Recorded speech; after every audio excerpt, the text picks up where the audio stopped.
పరిశుద్ధ గ్రంథం నుండి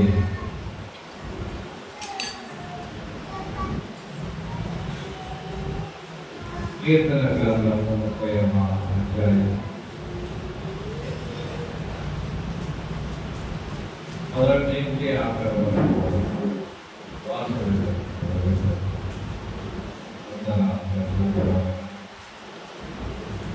30వ అధ్యాయం మొదటి నుంచి ఆఖరి వరకు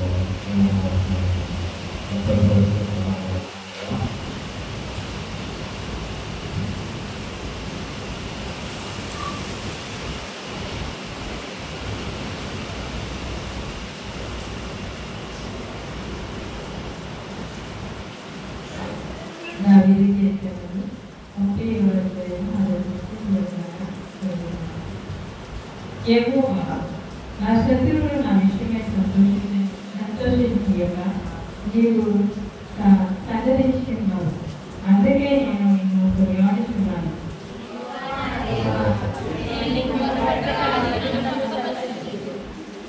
యెహోవా పాతాళంలో నుండి నా ప్రాణము లేవదీస్తుంది, నేను గోధుమలకు కడపలని నన్ను బ్రతికింది.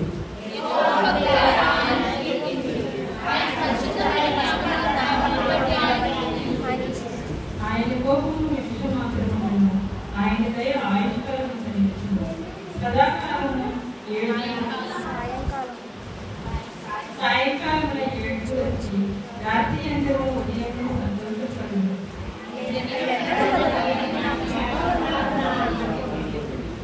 యెహోవా దయగలిగి నీవే నా పర్వతములను స్థిరపరిచితివి.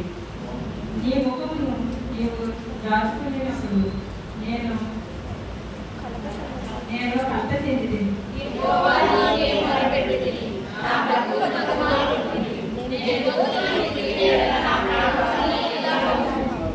నన్ను నీవు నన్ను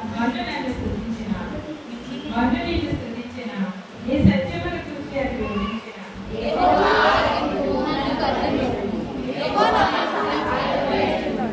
నా ప్రాణము మౌనంగా ఉండక నేను కీర్తించినట్లు నా అంగలాలను నువ్వు నాట్యంగా మార్చి ఉన్నావు.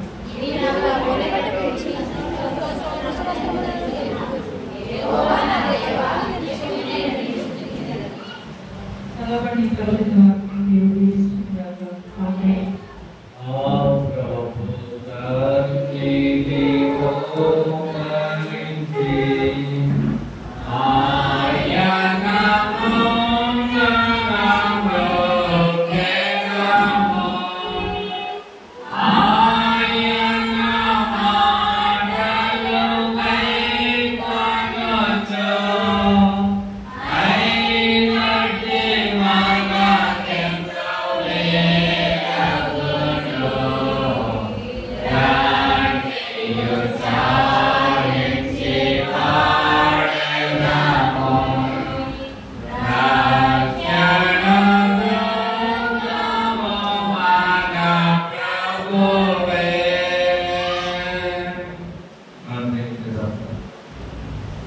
గడిచిన వారంలో ఆయన చేసిన మేలు దేనిని మర్చిపోకుండా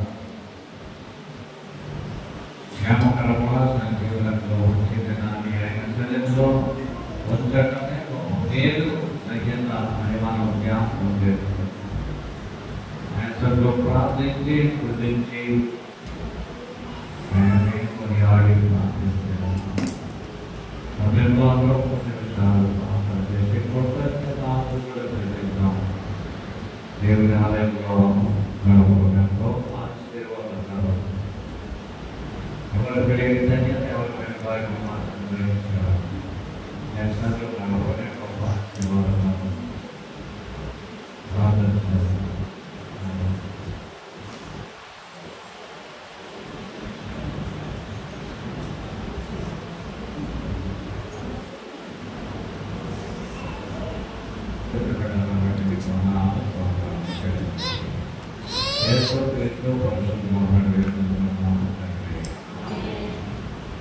దేవునికి మహిమ కలుగుగాక. దేవునికి స్తోత్రం. హల్లెలూయా. మంచిది. దేవుని సందేశంలోనికి వచ్చి ఉన్నాము. దేవుని వాక్యాన్ని విని దేవుని మాటల ద్వారా మనం బలపరచడానికి దేవుడు చూపించాడు. యాదవారం కూడా ఇంట్లో గడపడానికి చూపించిన విధానం బట్టి నేను ఎంతో వదనస్తులమై ఉన్నాము. నేను మనల్ని ఆకర్షించి ఇదేగా ఆదివారంలో నన్ను ఆకర్షించే కూర్చోబెట్టడానికి చూపించాడు. నిజమే, మనకంటే చిన్నవారు, మనకంటే పెద్దవారు, మన వయసు కలిగిన వారు ఇది నాని లేరు అనే విషయాన్ని మనం జ్ఞాపకం చేసుకుని మొదటి మందు దగ్గర సృష్టించిన మీ సత్యాన్ని కోరుతుంది. చనిపోయి ఉంటే చనిపోయిన వారికి అవకాశం లేదు. ప్రతిమన మనకే ఇది వాక్యాన్ని తెలియజేస్తారు. ఈ సత్యమును కూర్చి అది వివరించడం అంటారు. దేవుని సత్య స్వార్థను మనం వినడానికి దొరక చెవులు లేకుండా దేవుడు ఇచ్చిన ఆత్మ చెవులు కలిగి మనము వాక్యాన్ని మాత్రమే వినడానికి దేవుడు చూపించినట్లుగా ప్రార్థన పూర్వకంగా ఆయన మాటల కొరకు ఆశపడతారు. చాలా మంది ఏదో ఇవ్వాలి, ఏదో చేయాలని ఆశ కలిగి ఎలా ఉంటామో దేవుడి వాక్యం మీద మనం ఆశ పెట్టుకొని ఏదో వచ్చాము ఆదివారం పెట్టుకోవడం అనేది ఒక అలవాటు ప్రకారం కాకుండా, ఆచార ప్రకారం కాకుండా ఈ ఆదివారం ఈ సమయం నుంచి మళ్ళీ వచ్చే ఆదివారం ఈ సమయం వరకు దేవుడు మనలను కాపుదల నుంచి రక్షించి ఆయన మాటలు మనం ఈ వారమంతా నెమరేసుకోవడానికి ఇది దాన్ని గ్రహించుకోలేకుండా మన పాత బ్రతుకులో బ్రతుకులు ఉంటే మనకేమీ అవసరం ఉపయోగం లేదు. అందుకనే ఈ ఆదివారం దేవుడు ఏం మాట్లాడాడు ఆ మాట మళ్ళా వచ్చే ఆదివారం ఇదే 12:30 గంట వరకు ధ్యానిస్తూ ఉండాలి. ఆదివారం అక్కడ ఎవరైనా పగల ఉదయకాలం మనకు తెలియదే వచ్చే ఆదివారమే కాదు, ఎన్ని ఆదివారాలైనా మర్చిపోం. ఇదే రోజు ఇదే తెలుసుమా అంటూ ఉంటాం. అందుకని అన్నీ మనకు గుర్తుంటాయి. కానీ దేవుడి వాక్యమే ప్రభుత్వం ఒక ఉపమానం చెప్పాడు. ఆ విత్తనాల గురించి ఒక ఉపమానం చెప్తే అవి కొన్ని విత్తనాలు ఆకాశ పక్షులు వచ్చి ఏం చేసినాయంట, ఎత్తుకుని అంట. దాని ముఖ్యమైనది అక్కడ ఫలించాలి. అక్కడ విత్తనం ఉంటే ఫలిస్తాయి. వాక్యం అనే విత్తనము మన మనసులో ఉంటే మనం ఫలిస్తాం, అభివృద్ధి చెందుతాం, విస్తరిస్తాం, భూమిని నిందిస్తాం. మన కుటుంబాలుగా బిడ్డలుగా ఆశీర్వదించబడాలి, జీవించబడాలి అనే విషయాన్ని మనం జ్ఞాపకం చేసుకోవాల్సిన వారమైపోతున్నాం. తల్లి కన్నా మిన్నగా ప్రేమిస్తానన్నావు,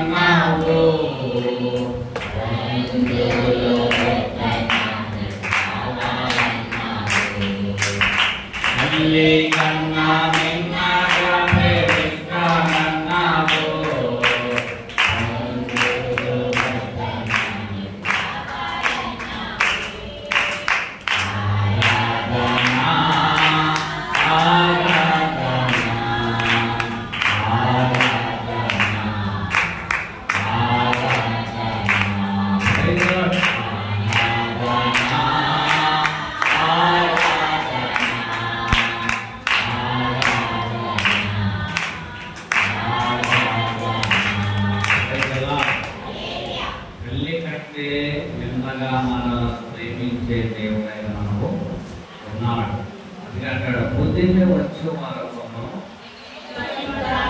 నిన్ను ఎత్తుకొని ముద్దాడే దేవుడు ఆయనే.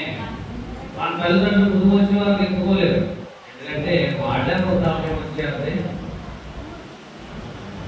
పెద్దవారు అయినప్పటికీ బిడ్డలు తల్లిదండ్రులు ఎత్తుకోరు. కానీ నేను ఏర్పాటు చేసుకున్న తండ్రి ఉదయమే వచ్చే వరకు ఒక ముసలి తను వచ్చే వరకు ఎత్తుకుని దాడే దేవుడు ఆయనే. ఇలా ఉన్నటువంటి దేవుళ్ళు కానీ దేవతలు కానీ ఎక్కడ ఉండరు. సంహార దేవతలు పడతాయి మనకు చంపేయడానికి. కనుకనే దేవుడి బిడ్డలమైన మనము ఆయన ఆకర్షితులమై ఆయన మీద మనం మాత్రమే ఆశ పెట్టుకుని మనము జీవించవలసిన వారమై ఉన్నాము. రాగం అంతా వెళ్ళిపోతున్నారు. ఎందుకంటే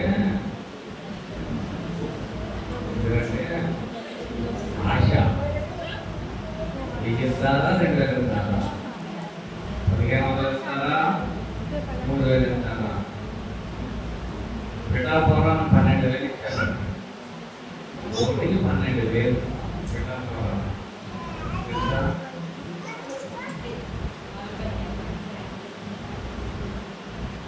పిల్లరా ఆశ మాకు పిల్లలకు ఏమిస్తారు మంచిది. ఆశ ఉండొచ్చు, కానీ దురాశగా మనము ఆలోచన చేయకూడదు. ఆయన మనల్ని కని పెంచి పోషించి సజీవులతో ఉంచాడు అంటే ఆయనకు మనము రుణస్థులమై ఉండాలి. కీర్తన గ్రంథం 22వ అధ్యాయము 9-10 వచనాలు చదివితే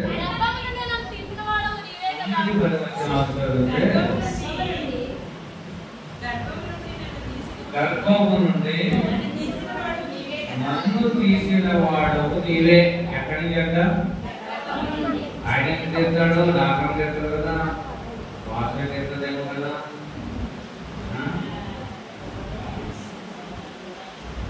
అట్టుకుంది అంటాడు, నేను పిండమునై ఉండగా మా పాటలు ఆయన పద్ధతులు మళ్ళా అంటే రక్తం గడ్డ పెట్టిన కాడి నుంచి, పిండముగా ఉన్న కాడి నుంచి ఆయన పద్ధతులు ఆ రక్తం బిడ్డను చూస్తూనే ఉంటాయి. ఎదుగుదల చూస్తూనే ఉంటాయి. ఇక్కడ అంటాడు, గర్భం నుండి నన్ను తీసిన వాడు నీవే కదా. నేను ఈ తల్లి యొక్క సంజ్ఞపానములు పాలు తాగుచుండగా నీవే కదా నాకు నన్ను పుట్టించితివి. గర్భవాసినైనది మొదలుకొని నాకు ఆధారం నీవే. నా తల్లి నన్ను కన్నది మొదలుకొని నా దేవుడవు కూడా నీవే. ఎందుకు ఈ వాక్యాన్ని చదువాను? ఈ దినం ఏ రోజు? Mother's day. తల్లి బిడ్డలు రోజు మీద తల్లి జ్ఞాపకార్థపు రోజు. తల్లి జ్ఞాపకార్థపు రోజు. బిడ్డను తల్లి చాలా కష్టపడి పెంచి మంచి ఉద్యోగం వేయించి చక్కగా వివాహము చేసి చాలా ప్రేమగా చూసేదంట. ఆమె చనిపోతూ ఉండగా కుమారుడికి లెక్కవలసిన ఆయన నా వృద్ధాప్యపు దినాలు గతించిపోయినవి. చూసేది కాగా ఇంచుమించులో సంవత్సరం అయిపోయింది. నేను చూడాలని ముందే మీ బిడ్డలను చూడాలని ఉందంటే నేను అన్నాడంటే నాకు బిజీ షెడ్యూల్ ఉన్నది, చాలా బిజీగా ఉంటున్నాను కనుక రాలేకపోతున్నాను. ఏమనుకోకుండా మీకు ఎప్పటికప్పుడు డబ్బులు ఉంటున్నాను కదా అన్నాడు. బిడ్డ పంపిన డబ్బులన్నీ దాచిపెట్టే ఉచితంట, కానీ ఆమె మాత్రం ఖర్చు పెట్టుకోలేదంట. బిడ్డలు అనుకుంటారు తల్లిదండ్రులు పంపిస్తున్నాం కదా వాళ్ళు హ్యాపీగా ఉంటారు అనుకుంటారు, కానీ తల్లి అడుగుని చూస్తాడట. బిడ్డ తిన్నాడో లేదో, ఎక్కడున్నాడో, ఆ భార్య దగ్గర ఉంటున్నాడు, ఉద్యోగం ఉంటున్నాడు అని బిడ్డ వాళ్ళకు తల్లి ఏం చూస్తాడంట? అడుగుని చూస్తాడంట. భార్య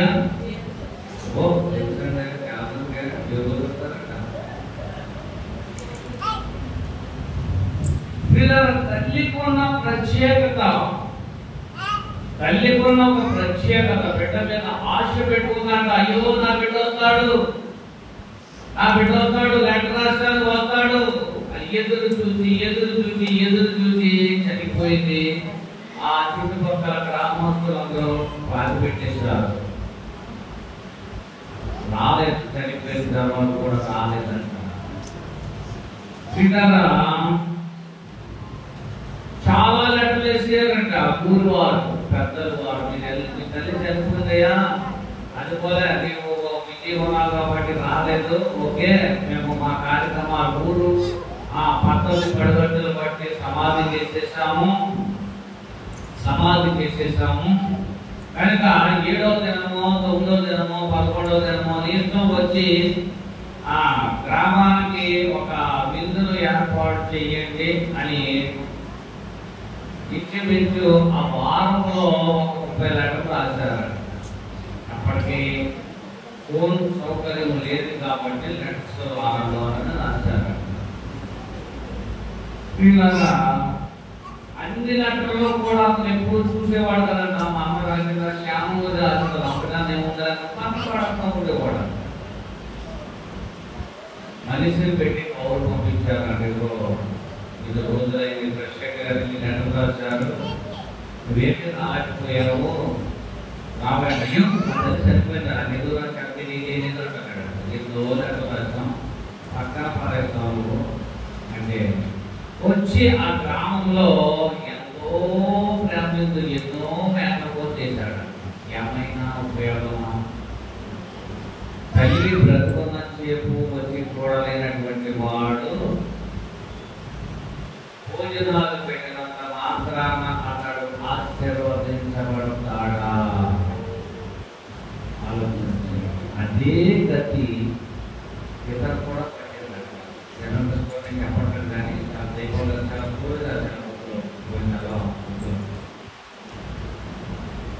ఎక్కడో వచ్చిన తర్వాత అదే వచ్చినట్టు ముందు చూడలేదంట. మనసు ఉండే పూజలు చేశాడు. అప్పుడు 9 చేసుకుని మళ్ళా తవ్వకపోయింది కాబట్టి డాడీ మాకు ఖాళీ లేదు, చాలా బిజీ షెడ్యూల్. తల్లి వరకు ఏది చేశాడో అదే తండ్రికి చేశాడట. ఏ పొలమతో కొలిస్తే అదే పొలమతో దేవుడు కొలుస్తాడు. వీళ్ళారా తల్లి ప్రేమను మనం మర్చిపోకూడదు.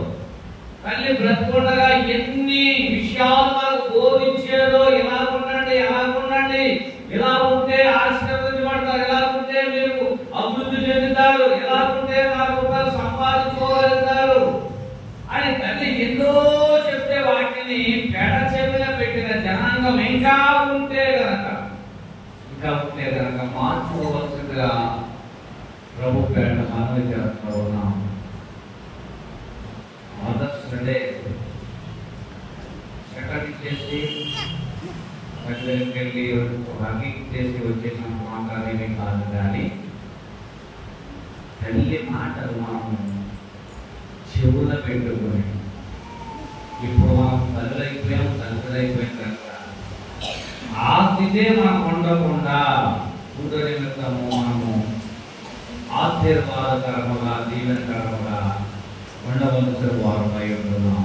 కనుకనే మనం మన ఆశంతా దేవుడి మీద ఉంచాలి, ఆ ఆశ అంతా దేవుడిపై ఉంచాలి, ఆ తల్లిదండ్రుల మీద ప్రేమను చూపించవలసిన వారమై ఉంటున్నాం.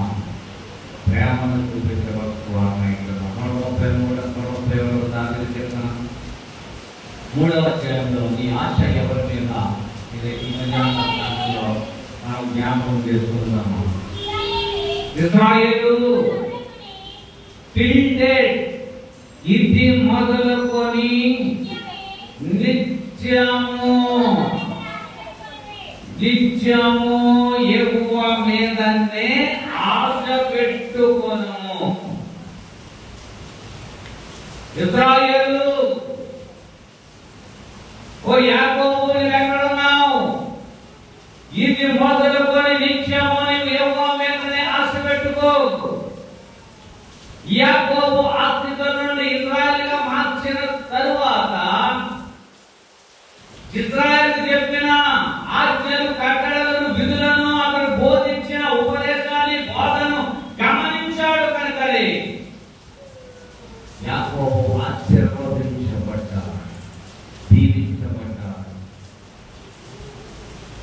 పిల్లరా, ఇది మొదలుకొని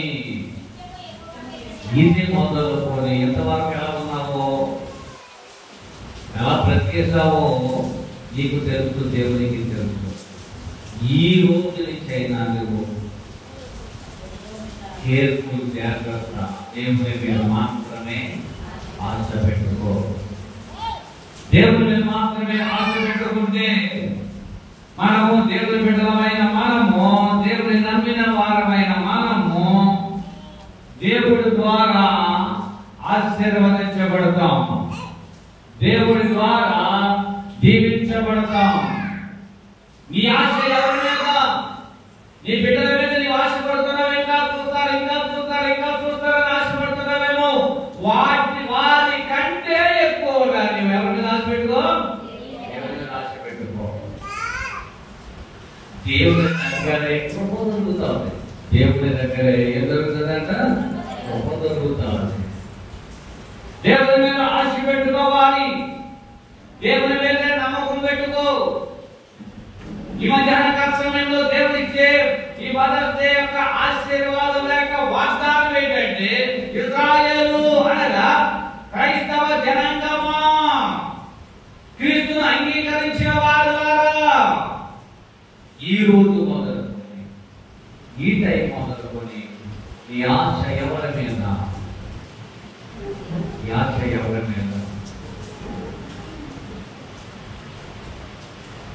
తల్లికన్నా మిన్నగా ప్రేమించేవాడు కనుకనే నీ ఆశ ఎవరి మీద ఆశ పెట్టుకోబోతున్నావు? ఒకటి పరలోకము తీసుకెళ్తానని దేవుడు అంటున్నాడు.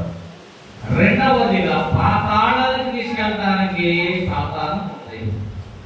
ఏది కావాలో ఈ మధ్యాహ్న సమయంలో కోరుకో. పాతాళం వెళ్తావా, పరలోకం వెళ్తావా? దేవుని బిడ్డలమైన మనము నిత్యానందంలోనికి వెళ్ళడానికి ప్రయత్నం చేస్తాం. ఎంత అన్యుడైనా సరే, ఎంత తాగుపోతైనా, తిరిగిపోతైనా, నేను చచ్చిపోతే పరలోకం వెళ్ళాలి, మోక్షం వెళ్ళాలి ఆశపడతా ఉంటాడు. పరలోకపు సైన్యము దేవుని దగ్గర తీసుకెళ్ళాలని ఆశపడుతూ ఉంది. నీ ఆశ ఎవరి మీద? దేవుడు ఆశపడుతున్నాడు నీ మీద. నిన్ను పరలోకానికి తీసుకెళ్ళాలని, అక్కడ స్థలం సిద్ధపరచబడాలని. ఎక్కడ స్థలం సిద్ధపరచబడతాడు? చూసుకోండి. మీకు స్థలము సిద్ధపరచబెడుతున్నాను, అక్కడ నేనుండే దగ్గర మీరును ఉండులాగునా అంటాడు. నా దగ్గర మీరు ఉండాలని నేను ఆశపడుతున్నానయ్యా. ప్రియ విశ్వాసి, దేవుని జనాంగమా, దేవుని దగ్గర ఉండడానికి ఇష్టపడుతున్నాడు. సాతాను ఏం చేస్తుంది? ఒంటరిగా పాతాళంలో మగ్గిపోతూ ఉంది. ఆమెకు ద్వారాలు తెరవబడలేదు, పాతాళంలో యాతన పడుతున్నది. పరలోకానికి వెళ్ళాలని ఆశపడుతున్నావా? పాతాళానికి వెళ్ళాలని ఆశపడుతున్నావా? ఈ మధ్యాహ్న కాల సమయంలో జరగడానికి రష్యా గ్రంథంలో మనం జ్ఞాపకం చేసుకున్నదంటే పాతాళానికి వెళ్తామండి అంటే అది ఆహ్వానిస్తూ ఉంది. నేను వచ్చేయి, నా దగ్గరికి వచ్చేయి. అలాగే తాగుబోతుల ఛాన్స్ ఉంది, తిరుగుబోతుల ఛాన్స్ ఉంది, చెడు మాటలు వినే వారికి ఛాన్స్ ఉంది, చెడ్డ మాటలు పలికే వారికి ఛాన్స్ ఉంది. అలాగే వచ్చేది పాతాళం. యెషయా గ్రంథం 5వ అధ్యాయము 14వ వచనంలో అంటాడు, వాక్య పరిశుద్ధ గ్రంథంలో నుంచి మనం జ్ఞాపకం చేసుకుంటూ ఉన్నాం. అందుచేతనే పాతాళము కూడా గొప్ప ఆశ పెట్టుకుంది.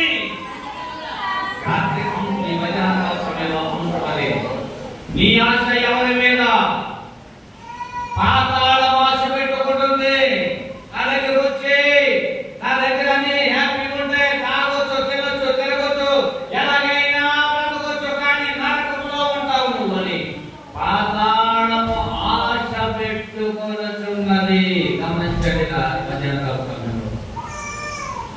ఆశ ఎవరి వైపు? రెండు మాటలు మీకు తెలియజేస్తున్నాను. నీ ఆశ ప్రభు వైపా, పాతాళం వైపా? పరలోకం ఇరుకు మార్గం అయినా నీకు ఆనందము, సంతోషమే. పాతాళం ఆశ పెట్టుకుంటున్నాడు ఏమని? అందుచేత పాతాళము గొప్ప ఆశ పెట్టుకొని తన నోరు తెరుచుతున్నది. వారిలో ఉన్నవాడు ఉంటారు, సామాన్యులు ఉంటారు, ఏడ్చేవాడు ఉంటారు, హర్షించేవాడు ఉంటారు. అందరూ చెడిన వారే.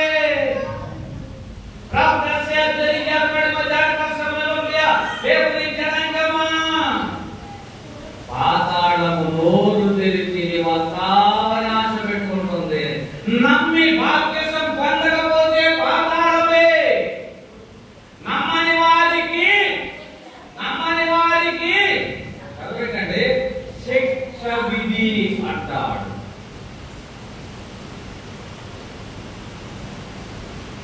నమ్మితే పరలోకం చూద్దాం, నమ్మితే పరలోకం చూద్దాం. ఈ మధ్య ప్రయాణము, నీ ఆశ ఎవరి వైపు? పరలోకమా, పాతాళమా? పరలోకంలో చేర్చబడితే ఎంతో హ్యాపీగా నీ జీవితం అక్కడ బంగారపు వీధులలో దేవుని స్తుతి స్తుతి స్తుతి స్తుతి స్తుతి స్తుతి.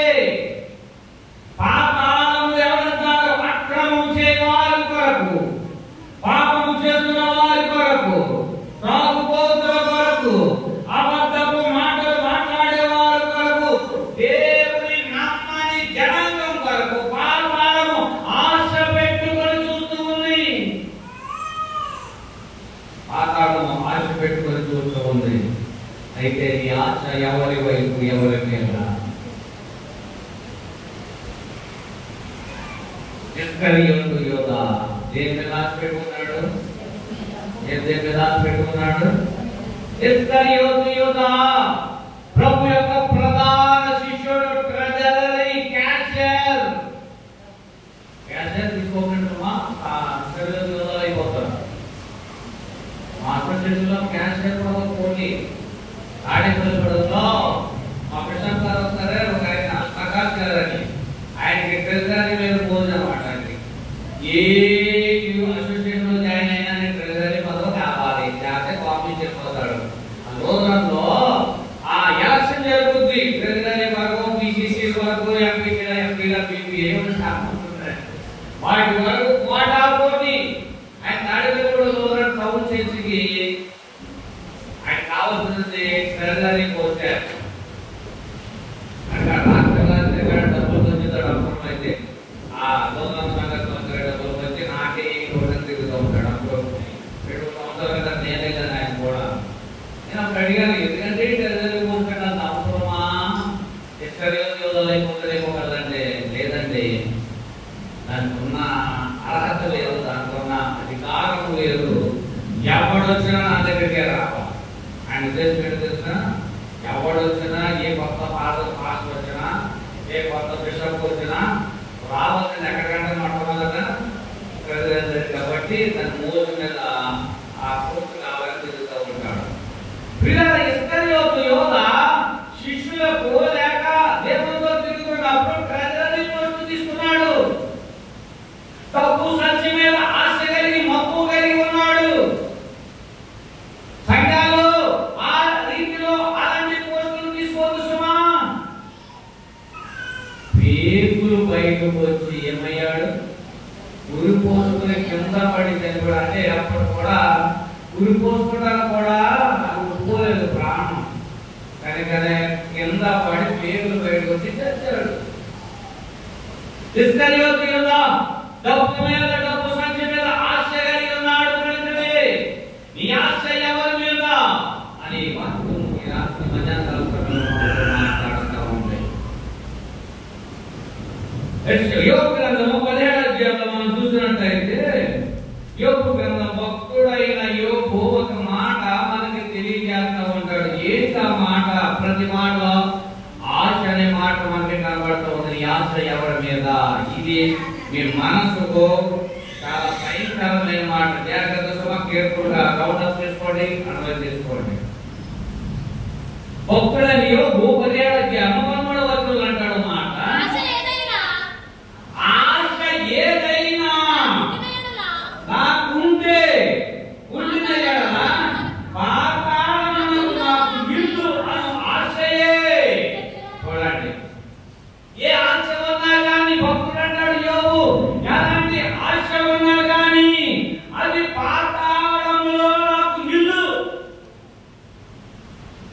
ఆశయే చీకటిలో నా ప్రక్క ఏం చేస్తున్నాడ, పరుచుకుంటుందంట. పక్క పరుచుకోవడం ఇక్కడ కొడుకు ఎక్కడది ఆశ అనేది ఎక్కడంట, పాతాళములో దాని పక్కనే ఒక సీట్ చేసుకుంటుందంట. ఈ ప్లేస్ నాది అంటారు చూడండి, ఈ ప్లేస్ నాది, నేను ఎక్కడి కథను అమ్మ వచ్చే ముందు కూర్చొని లేచి కూర్చొని అదే ఆ ప్లేస్ ఏంటది.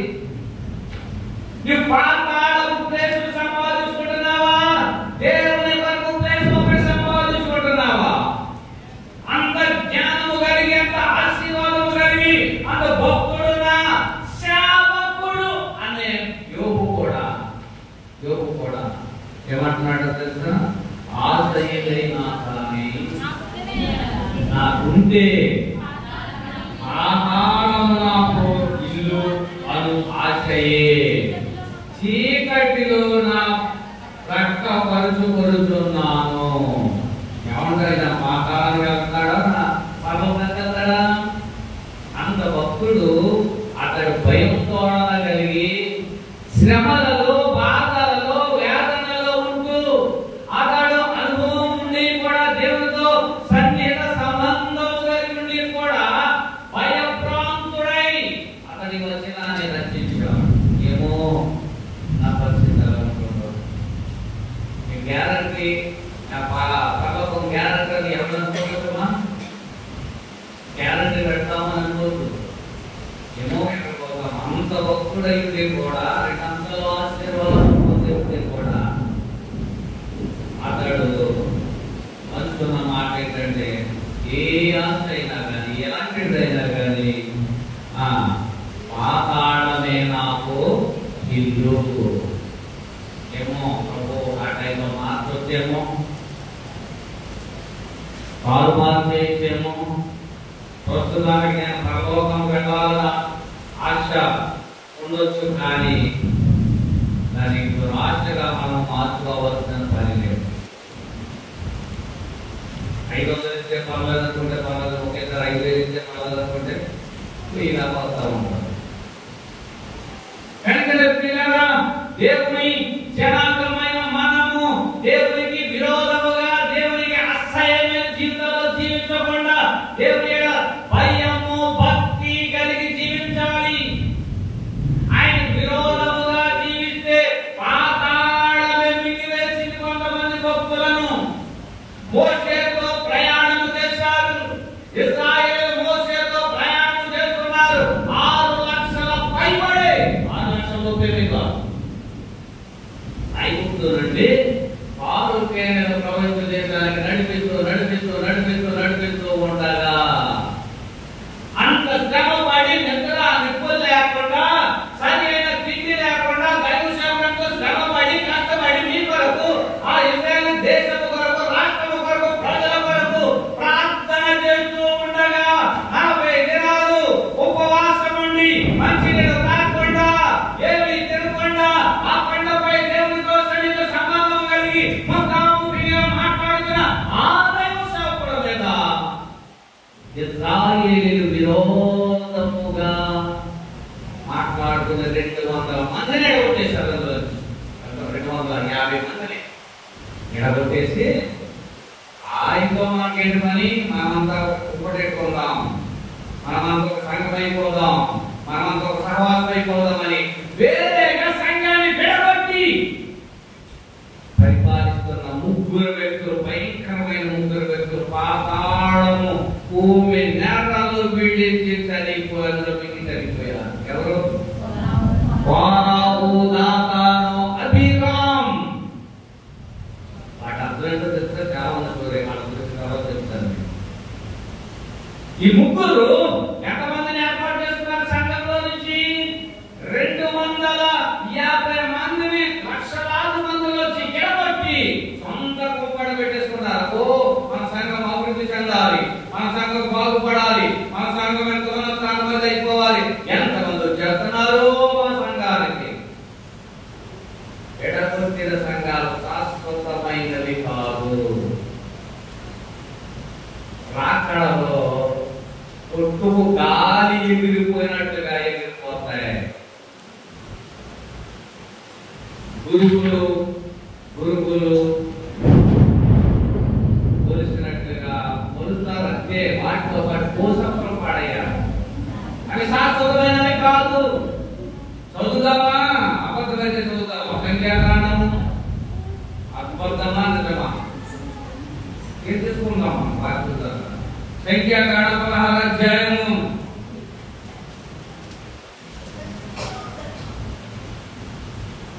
16వ అధ్యాయం మొదటి వచనం నుంచి 2వ వచనం ఎందుకు వెళ్దాం? దేవికి మునిమనవడను మహాత్ములకు మనవడను ఓకే ఇశ్రాయేలు కుమారులకు కోరాహు రూబేనీయులలో కుమారుడైన దాతాను అభిరాములను పెరేతు కుమారుడైన ఓనును దూషించుకొని ఇశ్రాయేలీయులలో పేరు పొందిన సభికులకును సమాజ ప్రధానులైన 250 మందిలో మోషేకు ఎదురుగా నిలిచారు. విరోధముగా నిలిచారు. ఎంతమంది అంట? 6 లక్షలలో నుంచి 250 మంది వేరు. మోషే వలె మనం చేయలేమా? ఆయన వలె ప్రసంగం చేయలేమా? ఆయన వలె ప్రార్థించలేమా? ఆయన వలె గోదాడలేమా? దేవుడితో ముఖాముఖిగా మనం చూడలేమా? ఎక్కలేమా? అందరూ కొట్టేశారు. ఏమైనా బ్రతికి పట్ట కట్టారా? ఏమైపోయారండి? ఏమైపోయారు? 30 చదువుదామా? 32 భూమి దానికన్నా ముందు 30 చదవమా? అయితే యెహోవా గొప్ప వింత పుట్టించడం వలన వారు ప్రాణములతో పాతాళంలో కూలినట్టు భూమి తన నోరు తెరచి వారికి కలిగిన సమస్తము మింగివేసినలా వారు యెహోవాను అలక్ష్యము చేసిరని మీకు తెలియదు. నేను ఆ మాటలని చెప్పి సాధించగానే వారు క్రింద నెరని విడిచెను. భూమి తన నోరు తెరిచి వారిని వారి కుటుంబాలను కోరాహు సంబంధులందరూ వారి సమస్త సాంపత్యమును మింగివేసెను. వారి సంబంధులందరూ ప్రాణాలతో పాతాళములో కూలిరి.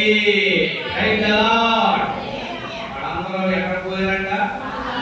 పాతాళం ఆహ్వానించిందంట. రండి వచ్చేయండి. భలే ఎదురు తిరిగారులే. మీలాంటి వాడు కోసమేనండి పాతాళం పెట్టాలన్నాడు సాతాను గాడు. ఎవడు? చూసేవాడని సాతాను గాడు. ఇలాంటి వారందరికీ పాతాళమే గతి. దేవునికి విరోధముగా, దేవునికి అయిష్టముగా, అవిశ్వాసముగా ఎవరైతే జీవిస్తారో సంఘంలో రకరకాల గొడవలు పెడతారో వారందరికీ ఇదే గతి. గమనించాలి విషయం. అందుకే పాతాళమా పరలోకమా? పాతాళం మీద ఆశ అనేది, పరలోకం మీద ఆశ. ఒకసారి గమనించాలి. మనం వాక్యాన్ని చదువు. మా చుట్టాలండి, మా బంధువులండి, మా బిడ్డలండి, మా కుటుంబస్తులండి, అందుకే అక్కడికి ఇచ్చి వచ్చామండి. నీ ఇంట్లో నీ వస్తువులు ఎలాగా భద్రంగా ఏది కావాలో దాచుకుంటావో నీ సంఘంలో కూడా ఆ డబ్బులు నీ సంఘానికి సద్వినియోగం చేయాలంతే కానీ ఎవరెవరో వచ్చే వారికి ఇచ్చేయడం వల్ల పాతాళపు స్థితిగతులే వరకు ఆలోచించకుండా మొదట మన ఇది చక్క పెట్టుకోకుండా ఎంతో నీళ్ళు చక్క పెడతానికి వెళ్తామంట.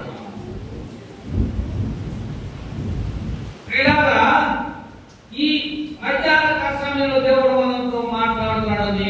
ఆశ ఎవరి మీద? శ్రీలంకకి బంగారం మీద ఆశ. చూసే బంగారంతో పోవాలనుకుంటాను ఆశపడితే పుట్టులందరికీ బట్టల మీద ఆశ, వాడుకునేదే ఎవరికి తోచింది ఆశ. ఏదో చెయ్యాలి, ఏదో కొనుక్కోవాలి ఆశ, మంచిదే కాదని నేను అంటాడు. దానికంటే ప్రాముఖ్యంగా మనము చనిపోతే, ఈ లోకం విడిచిపెట్టిపోతే మన స్థితిగతులు ఎక్కడ, అది కూడా మనము ఇంట్లో వాడుకొని మనము ముందుకు వెళ్ళవలసిన వారమే. ఎందుకంటే మనం ఎందుకు రక్షించబడ్డాం, ఎందుకు దేవుని నమ్మాము అంటే ఈ లోకం విడిచిన తరువాత మన స్థితిగతులు ఏమిటి? ఈ లోకంలో మనం ఎవరికైనా బ్రతికేయచ్చు. ఈ లోకం విడిచి వెళితే వెళ్ళమని గ్యారంటీ ఉందా? వెళ్ళమని గ్యారంటీ లేదు కదా. అందరూ వర్ష సంఖ్యలో వెళ్ళవలసిన వారమే. బాబురావు బాగోలేదు, ఇంటికాడ పెట్టారు, కొద్ది మంచినీళ్ళు వేస్తున్నారు, ఆ మంచినీళ్ళ మీద చదువుతూ ఉంటారు. 2 times పెట్టి కాలేజ్ కూర్చొచ్చాను. అప్పుడు ప్రభావ వర్ష సంఖ్యలో మేము రావాల్సిన వారమే, వర్ష సంఖ్యలో అందరము మరణించవలసిన వారమే. ఎందుకు అడిగితే అన్నయ్యది పేరు పెట్టాలని భూమి చేరుకోవాలి. అలా మన్నెందుకు చేశాడు? ఆ ఆదాము అవ్వ మాట వినకపోవడం వల్ల వచ్చి చెప్పలి మనకి. లేకపోతే మనం కూడా చావు ఉండకపోయినేమో. ఆలోచించండి, వాడు వద్దన్న పని ఏం చేశాడు? వద్దా దేవుద్దన్న పని ఏం చేయడు? చేశాడు. మరి అన్ని తినరా బాబు అనిస్తే లేదా ప్రయాసపడతాం. దేని దాని కొరకు ప్రయాసపడతా ఉంటాం. ఎహెజ్కేలు గ్రంథంలో 37వ అధ్యాయంలో మనం చూసినట్లయితే 11వ వచనం, అప్పుడు ఆయన నాతో ఇట్లనెను, నరపుత్రుడా, ఈ ఎముకలు ఇశ్రాయేలులందరినీ సూచించుచున్నవి. వారు మన ఎముకలు ఎండిపోయెను, మన ఆశ విఫలమాయెను. బాగా గమనించండి. నిన్న రాత్రి చెప్పాం ఎముకల గురించి, ఎముక గురించి. ఏ ఎముక గురించి చెప్పుకున్నాం? ఏ ఎముక గురించి చెప్పుకున్నాం? మంచి వర్తమానం అంటే అని 27 మంది లేకుంటారు మన యూట్యూబ్ లో. చక్కని వర్తమానం అంటే శుక్రవారం దేవుడు గొప్పగా మాట్లాడు. నా మట్టికి నేను చాలా మట్టికి సరి చేసుకున్నాను, చాలా మట్టికి అనిపించాను ఆ వాక్యం.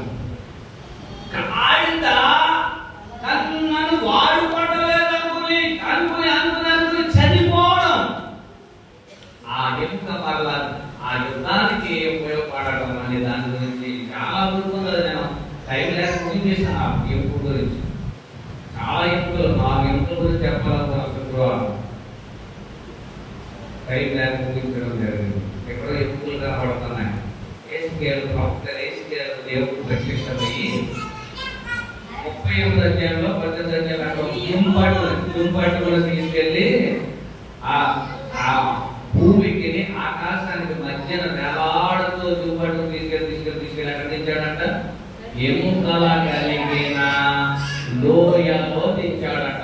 అవన్నీ ఎముకలు ఎవరి? ఇశ్రాయేలీయులవే. ఎముకలకు మరలా శక్తినిచ్చాడు. చూడండి, ఒక మనిషి చనిపోయిన తర్వాత, ఒక జంతువు చనిపోయిన తర్వాత పాతి పెట్టబడినప్పుడు అన్ని పుడిపోతాయి, కానీ ఎముక మాత్రము నా ఎముకలో ఎముక మాంసంలో మాంసము అన్నాడు. అంటే మాంసమన్నా పుడిపోతుందంట, కానీ ఎముకకు శాశ్వతమైన జీవాన్ని కలిగేసి వాడు అలాగే ఉంచుతాడంట. రాకడలో మృతులైన వారు మొదట లేస్తారు అంటే ఎలా లేస్తారు? ఇలా లేస్తారు, ఇంకేం ద్వారా లేస్తారు. చూడండి,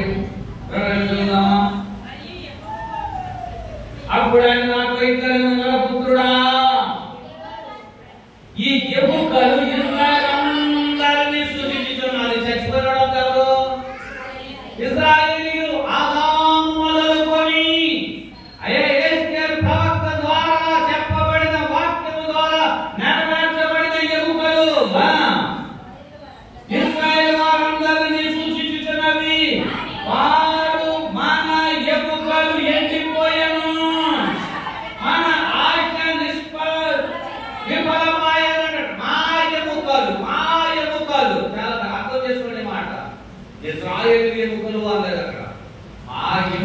ఆశలన్నీ ఏమైపోయి ఎండిపోయి మా ఆశ విఫలమాయను, మనం నాశనం అయిపోతుంది అని అనుకొనుచున్నారు. కాబట్టి ప్రవచనమెత్తి వారితో ఇంటనము. ఇక్కడ కొంచెం లోతు ఆలోచన చేయండి. ఎవరు మాట్లాడుతున్నారు, ఎవరితో మాట్లాడుతున్నారు, ఎవరి ద్వారా మాట్లాడుతున్నారు? 3 అంశాలు మాట్లాడుకోవడం. దేవుడైన యెహోవా యెహెజ్కేలుతో చెప్తున్నాడు. యెహెజ్కేలుతో చెప్పుతూ ఈ ఇశ్రాయేలీయులు ఎముకలు మాట్లాడుతూ ఉన్నాయి. Praise the lord. ఆలోచన చేయాలి. చాడినగా కాదు, చేతనావుగా కాదు. వాక్యం అనేది చాలా పరిశుద్ధమైనది. నువ్వు, నీ, నా అనే మాటలో వేరే అర్థాలు, భావాలు మనకి కనబడుతూ ఉంటాయి.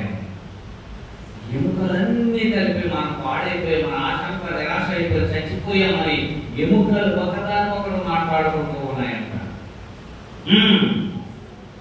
ఏమో కాబట్టి ప్రవచనమెత్తి వారితో ఇంటనము. ప్రభువు యెహోవా సెలవిచ్చింది ఏంటో తెలుసా? నా జనులారా, మీరున్న సమాధులలోను నేను తెరిచెదను. సమాధులలో నుండి మిమ్మల్ని బయటికి రప్పించి ఇశ్రాయేలు దేశమునకు మిమ్మల్ని తోడుకొని వస్తాను. Praise the lord. ఎవరిని తీసుకొస్తానన్నాడు? బాగుంది. మా అదే ప్రాణంతో ఉన్న మనలోన, ఇశ్రాయేలు ప్రాణంతో ఉన్న వాళ్ళన ఎవరు చెప్తున్నాడు మాట? ఎముకలతో చెప్తున్నాడు. ఇశ్రాయేలీయులు చనిపోయిన సమాధులు కట్టబడి కుళ్ళిపోయి కృషించిపోయిన ఎముకలు, జీవముతో ఉన్న ఎముకల గురించి దేవుడు మాట్లాడుతూ ఉన్నాడు. నీ, నా ఎముకలు చనిపోయినా సరే ఆయన రాకడలో ఎంత పడతాయి, జీవం పోసుకుంటాయి. మాంసము కప్పబడతాయి, శరీరము కప్పబడతాయి, రక్తము ప్రవహించబడతాయి. క్రీస్తు రాకడ వరకు మనమంతా ఆర్భాటముతోనూ ప్రధాన దూత శబ్దముతోనూ దేవుని కూరతోనూ పూర్తిగా వస్తాడు. ఆ దినాన్న నమ్మి రక్షించబడి వారి మనసు పొంది బాప్తిస్మం పొంది ప్రభు సన్నిధిలో వారి నాలుగున ప్రతి వ్యక్తి కూడా ఆయన రాకడలో ఎత్తబడతాం. Praise the Lord. హల్లెలూయా. బాప్తిస్మం అనుభవం లేనటువంటి వారు విడిచిపెట్టబడదురు. విడిచిపెట్టబడతాం. అందుకే క్రీస్తు రక్తము ద్వారా మనం కడగబడి పవిత్రులుగా, పరిశుద్ధులుగా మార్చబడి పరిశుద్ధాత్మ ద్వారా గొప్ప ఆశీర్వాదము పొందగలము. ఆశీర్వాదము పొందగలము. చదువుతున్నాను. నా ప్రజలారా,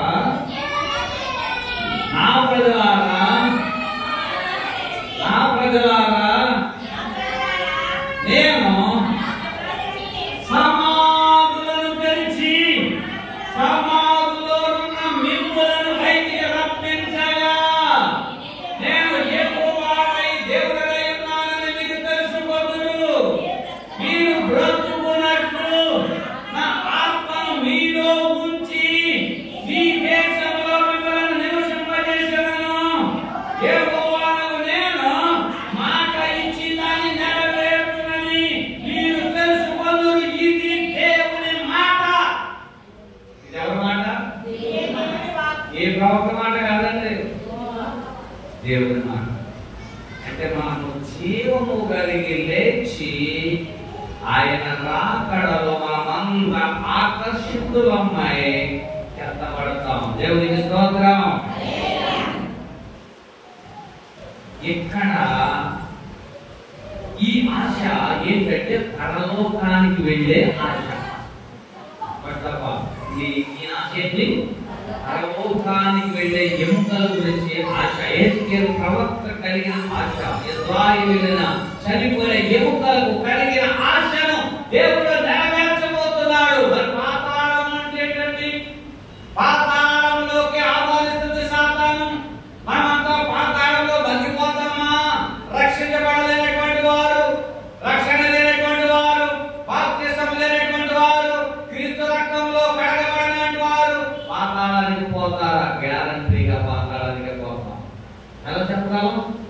ఏ ప్రవక్త చెప్తున్నాడు?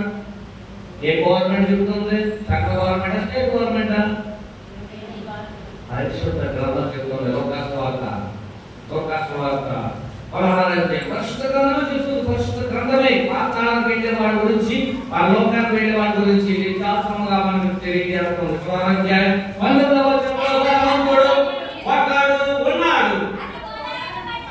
ధనవంతుడు అనే వాడు లోకంలో ఉన్నాడు.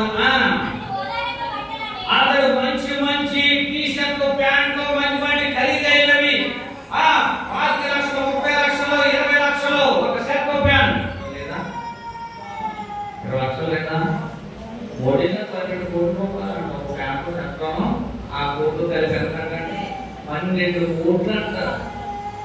ఏంటి ఒక ప్యాంటు షర్ట్ ఓడి కోట్లు కలిపి ఒక్క జతకి 12 కోట్లు అవుతాడు. అలాంటి వస్త్రాలు తొడుక్కోవడానికి ఉన్నవాడు తొడుక్కున్నాడు. రోగాలకు వస్త్ర బట్టలు, సన్నకారు వస్త్రాలు ధరించుకొని ప్రతి దినమును హ్యాపీగా మన మీద దమ్ బిర్యానీ, మిక్సర్ బిర్యానీ,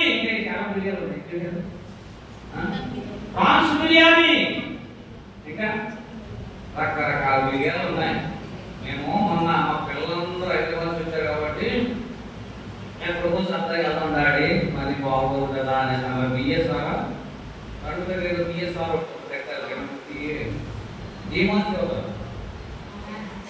సత్తాగా 4500 సత్తాగా తింటానికి రుచిగా కలిగితే ఎంతైతే ఆట పాటలు కాకుండా మా ఫోటోడు ఎక్కినట్టు చాలా ఇస్తుంది. 60 రూపాయలు అంటారు. ఒక పాట నొక్కితే చక్కగా తిప్పారు. పిల్లలు చాలా చాలా ఆసక్తికరమైన ఉన్నాయండి. అన్నీ ఉన్నాయి. అర్థానికి చదివి దమ్ బిర్యానీ 1450 రూపాయలు అంటారు ఒక ప్లేట్.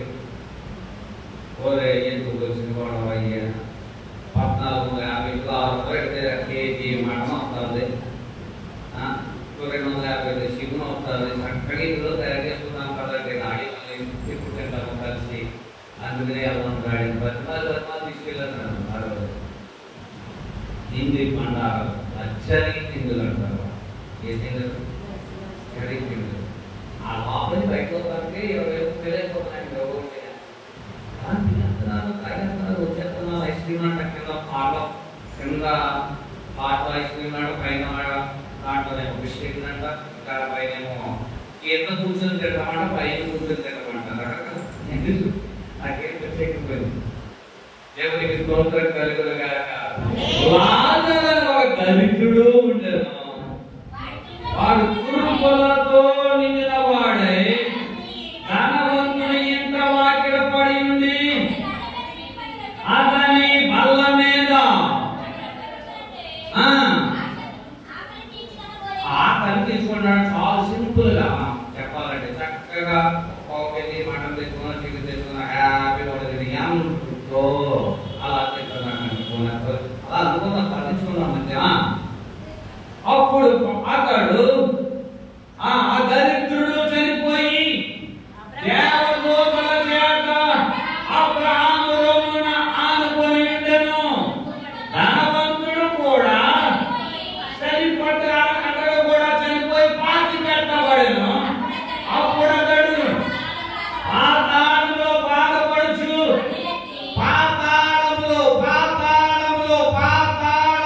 బాధపడుచు ఎక్కడికి పోయాడు? బాధకి వెళ్ళాడు, అలోకానికి వెళ్ళాడు. ధనవంతుడు ఎక్కడికి వెళ్ళాడు? పాతాళం తీసుకెళ్తాడు. ఎందుకంటే లోకంలో ఎంత సుఖాలు అనుభవించాడు.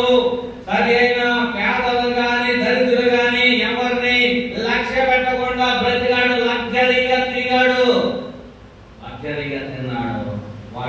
వాడికి ఎవరు తీసుకెళ్ళిపోయింది? పాతాళం తీసుకెళ్ళాడు. ఒక జ్ఞానం పడుతున్నాడు. ఇది ఇంత మంట తిరియా బాధపడితే చూశాడు.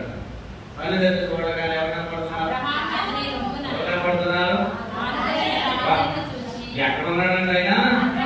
అబ్రహాము రొమ్మున ఆనుకొని ఉండెను. చాలా హ్యాపీగా ఉన్నాడంట. చాలా హ్యాపీ హ్యాపీగా, చాలా హ్యాపీగా, హ్యాపీగా ఉన్నాడంట. అబ్రహాం నేను మాట్లాడే చెప్తూ ఉంటాను. అబ్బా తండ్రి, అబ్బా తండ్రి ప్రార్థన చేస్తాం. రామ్ అనే కుమారుడు ప్రభువైన యేసుక్రీస్తు. అబ్రహాం అనే పేరు నామకరణం చేశాడు దేవుడు. త్రిత్వమై ఉన్న దేవుని దగ్గర ఇతడు ఆనందిస్తూ ఉన్నాడు. రిఫరెన్స్ లో మాట్లాడబడతాము. త్రిత్వమైన దేవుని దగ్గర దేవుని ఆనుకొని ఉండెను. ఇలా సమయంలో ఒకసారి మీకు తెలియజేసింది ఏంటో తెలుసా? నీవు నీ ఆశ ఎవరిపై? పరలోకమా పరలోకమా పాతాళమా? ఆలోచించుకోవాల్సిన వారమైందన్నా.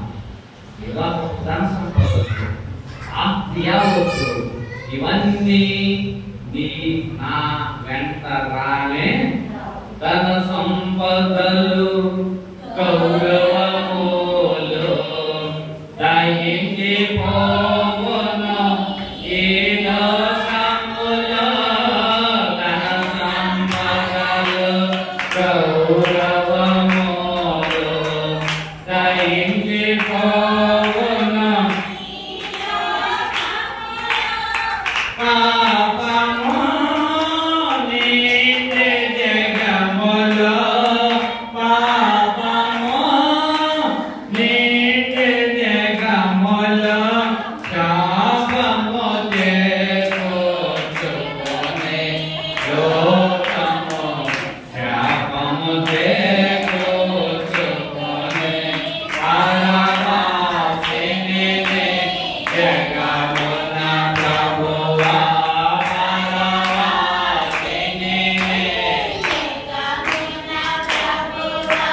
పరమాత్మని నాడు నాదారి నాగురి నీవే నా ప్రభువా. నాగురి నీవే నా ప్రభువా. నీ దారి వేసేదను నేను నీ దారినే చేరేదను. హల్లెలూయా.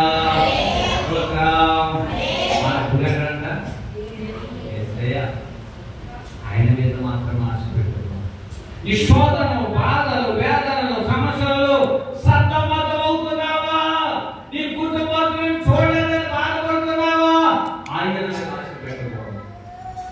ఆయన నీకు సమస్యలన్నీ పాతాళంలో ఆనందం ఉన్నాడా, యాత్ర పడుతున్నాడా? అక్కడ తిరుమలకొచ్చున్నాడు. తండ్రి అయిన అబ్రహామా నాయందు కనికరపడి తన వేలు కొనను నీళ్లలో ముంచి నా నాలుకను చలార్చుటకు ఎవరు మమ్మన్నాడు? ఎవరు మమ్మన్నాడు? ఫాదర్కు ధనవంతుడికి చిన్న ఫ్రెండ్షిప్ ఉందండి. మీ ఫ్రెండ్షిప్ తాగుబోతుల్లో ఫ్రెండ్షిప్ కాదు, జోదాలో ఫ్రెండ్షిప్ కాదు, చాడీలు అక్కడిక్కడ చెప్పేవాళ్ళతో ఫ్రెండ్షిప్ కాదు. నా మాట అవే అంటారు కాబట్టి ఆవిడ దగ్గర కూర్చొని మాట్లాడాలి అనుకునేటట్టు కాదు. వీళ్ళిద్దరికి చాలా వ్యత్యాసం. పరలోకానికి